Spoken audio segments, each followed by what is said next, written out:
പുഷ്പനഗരം എന്ന രാജ്യത്ത് ലീല എന്ന ഓമനത്തമുള്ള ഒരു രാജകുമാരി ജീവിച്ചിരുന്നു. ലീല വളരെ ദയുള്ളവളും ധൈര്യശാലിയുമായിരുന്നു. അവൾക്ക് പൂക്കളോട് വലിയ ഇഷ്ടമായിരുന്നു.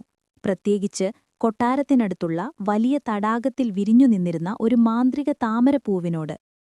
ആ താമരപ്പൂവിന് ഒരു പ്രത്യേകതയുണ്ടായിരുന്നു. ആ താമരപ്പൂവ് വിടർന്നു നിൽക്കുന്നിടത്തോളം കാലം പുഷ്പനഗരത്തിൽ എന്നും വസന്തകാലമായിരുന്നു.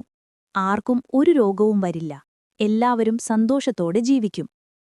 ഒരു രാത്രിയിൽ ദുഷ്ടനായ മന്ത്രവാദി കാലദന്തൻ ആ താമരപ്പൂവിനെ മോഷ്ടിക്കാൻ വന്നു. താമരപ്പൂവിന്റെ മാന്ത്രിക ശക്തി സ്വന്തമാക്കി ലോകം കീഴടക്കുകയായിരുന്നു അവന്റെ ലക്ഷ്യം. കാലദന്തൻ താമരപ്പൂവ് പറിച്ചെടുത്തതും പുഷ്പനഗരത്തിലെ വെളിച്ചം മങ്ങി. പൂക്കൾ വാടിത്തുടങ്ങി. തണുത്ത കാറ്റുവീശി. ഇതുകണ്ട് പരിഭ്രാന്തനായ രാജാവ് ആരാണോ താമരപ്പൂവ് തിരികെ കൊണ്ടുവരുന്നത് അവർക്ക് വലിയ സമ്മാനം നൽകാമെന്ന് പ്രഖ്യാപിച്ചു. രാജകുമാരി ലീലയ്ക്ക് തന്റെ രാജ്യത്തിന്റെ ദുരവസ്ഥ കണ്ടിട്ട് സങ്കടം സഹിക്കാനായില്ല. ആ പൂവ് ഞാൻ തിരികെ കൊണ്ടുവരും, അവൾ തീരുമാനിച്ചു. ആരുമറിയാതെ ലീല ഒരു പഴകിയ മാപ്പും ഒരു ചെറിയ പന്തവുമെടുത്ത് കാലദന്തൻ ഒളിച്ചിരിക്കുന്ന കറുത്ത മലകളിലേക്ക് യാത്ര തിരിച്ചു. അവളുടെ ധൈര്യശാലിത്വം എല്ലാവരെയും അത്ഭുതപ്പെടുത്തി. യാത്രയിൽ അവൾക്കൊരുപാട് വെല്ലുവിളികൾ നേരിടേണ്ടി വന്നു. ഒരിടത്തുവെച്ച് വലിയൊരു പാറ അവൾക്ക് വഴിമുടക്കി.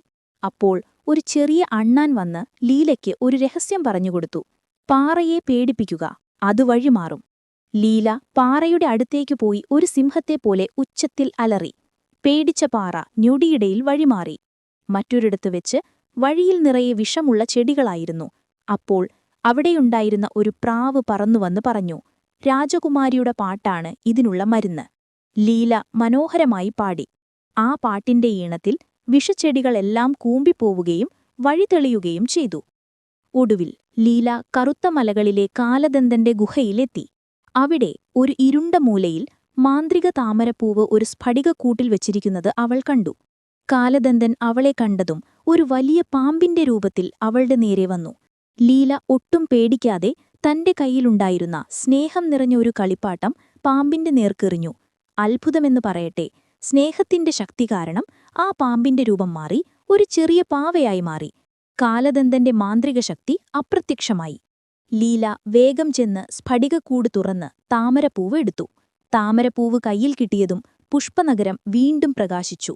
ലീല സന്തോഷത്തോടെ താമരപ്പൂവുമായി കൊട്ടാരത്തിലേക്ക് തിരിച്ചുവന്നു. അവൾ തടാകത്തിൽ ആ പൂവ് വീണ്ടും